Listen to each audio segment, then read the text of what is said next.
Hello everyone and welcome back to the final day of the Anniversary 11 buff breakdowns, and man did they knock it out of the park with this one again. And also my prediction kinda came true. My main prediction for the 5-star Saber was either Saber Stolfo or buffing the charisma of Artoria, and they went for the latter. So there she is. The king is back and I can already tell you that much. And the 3-star Lancer buff was another easy prediction. We got Romulus. He got his animation update, so now he got a buff as well. So I'll start with Romulus's buff right now because the Artoria buff is pretty insane. So let's talk about the boy first. So this is a buff to his 3rd skill. So previously on a 7-turn cooldown, it's a targeted skill. One party member gets a guts for 1 time, 1 turn, and revives with 1k flat health when the guts procs. And then also they got 30% Bustra for 1 turn.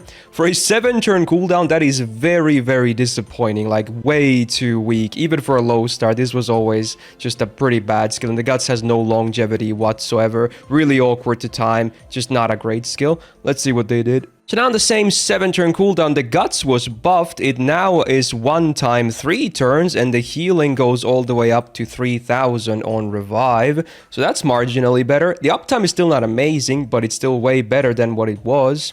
The bust drop was also buffed. It's now 30% for 3 turns instead of 1 turn. So again, more longevity, yay. Then we have a bunch of new lines. So the full party gets 20% attack for 3 turns. So they just added a charisma there. How cute.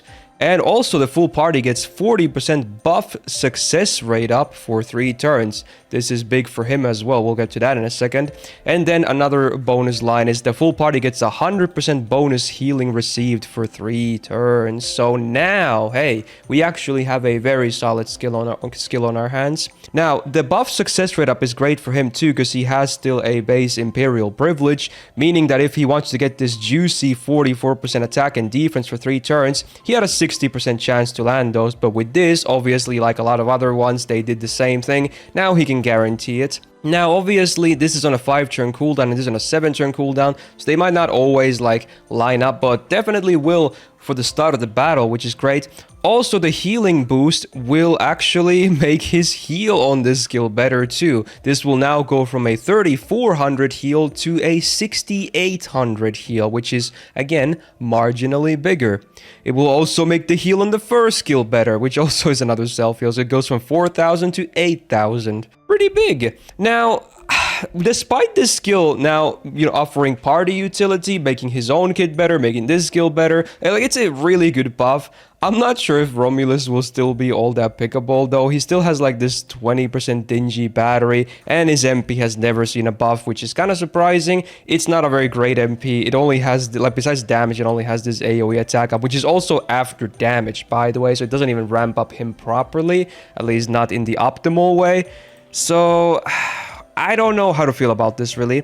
Like, you can get up to, like, what, 64% attack on him as well with 30% Buster on top. They're pretty decent buff numbers, all considered, but I don't know if I still see it, honestly. Sadly, maybe some big fans will make his farming a bit better because he now has a bit more multi-core potential with this attack up, etc. And maybe another ally who needs buff success rate up. But I'm still kind of lukewarm on this. The buff itself is great, but I think he still needs a big MP buff, and then we might be talking for a, usable Romulus. As is, it's just a good buff, nothing more. Oh my, let's talk about the Artoria skill buff. So this is the final thing on her kit that wasn't buffed. It's the first skill. With this, she also joins the ranks of a fully buffed servant. So previously on a 5-turn cooldown, the full party got 18% attack for 3 turns, and that was it. How boring, how weak, how unimaginative. Not great. Base charismas still to this day are not that great, so this was obviously in need of an upgrade. And honestly, earlier I think I even said on video that if they buff this and do a similar treatment to Lancer Artoria, it could be a game changer, and spoiler, they did exactly that. So let's see what they did. So now on the same 5-turn cooldown, they upped the attack up from 18% not to 20, which was I was thinking, 30%. So everyone gets guaranteed 30% attack up for 3 turns. That's huge. And then all Knights of the Round trait allies, including herself, by the way, she has this trait, gets another 20% attack. So casually, she now gets 50% attack from one click of this skill for 3 turns on a really good uptime. And if that wasn't enough, the fool, or rather herself, she gets now 200% extra card effectiveness for 3 turns. So if you ever, like, if you ever use the second skill, which guarantees her buster cards, imagine how hard that extra will hit. This might even make her viable for some boss speed kills, honestly, despite having 0 defense. You can just go fast, because that extra will do an insane amount of damage at that point with this.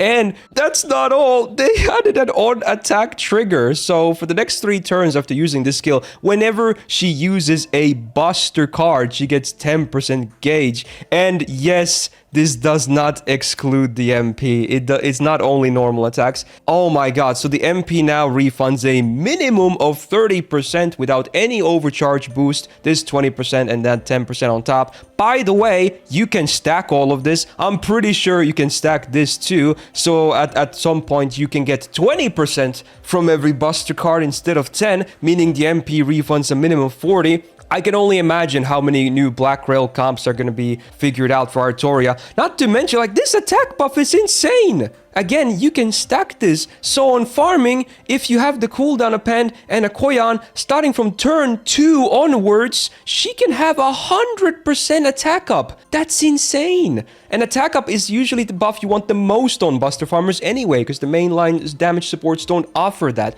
Just insane. Like, I don't understand. I mean, obviously, people will be happy, and I'm not mad about this, by the way. I'm just baffled how big this buff is, but I shouldn't be. I really shouldn't be, because I can remember what they did with Lancer Artoria's charisma. Yeah, that was pretty cracked too. So yeah, I guess if you're an Artoria, maybe Salter has a bright future as well. Who knows? Because this is an insane buff. Nothing short of absolute insanity. And this will make Artoria rival Logress in farming at least. I can't believe I'm saying that. Surely, like, the numbers, I don't have them yet because this is right as the buff came out, but they have to be insane. I can only imagine. So yeah, what the hell is this? So on this year's Saber tier list, we had both 4 and 5 stars on the same one. On the Saber one, Archer was A rank. Yeah. Arthur, look at this top tier. It's all like freaking Arthur's minus Passion Lip, I guess. Like, what the hell is this? These two got a giga glow up this year. This boy and this girl, like, oh my god.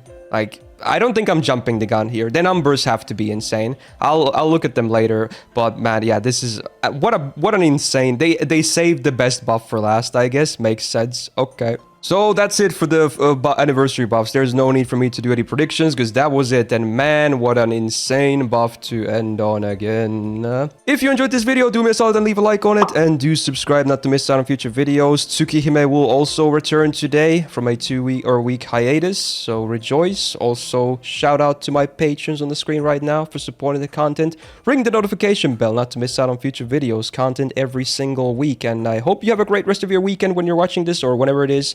And have a great rest of your day. Bye-bye.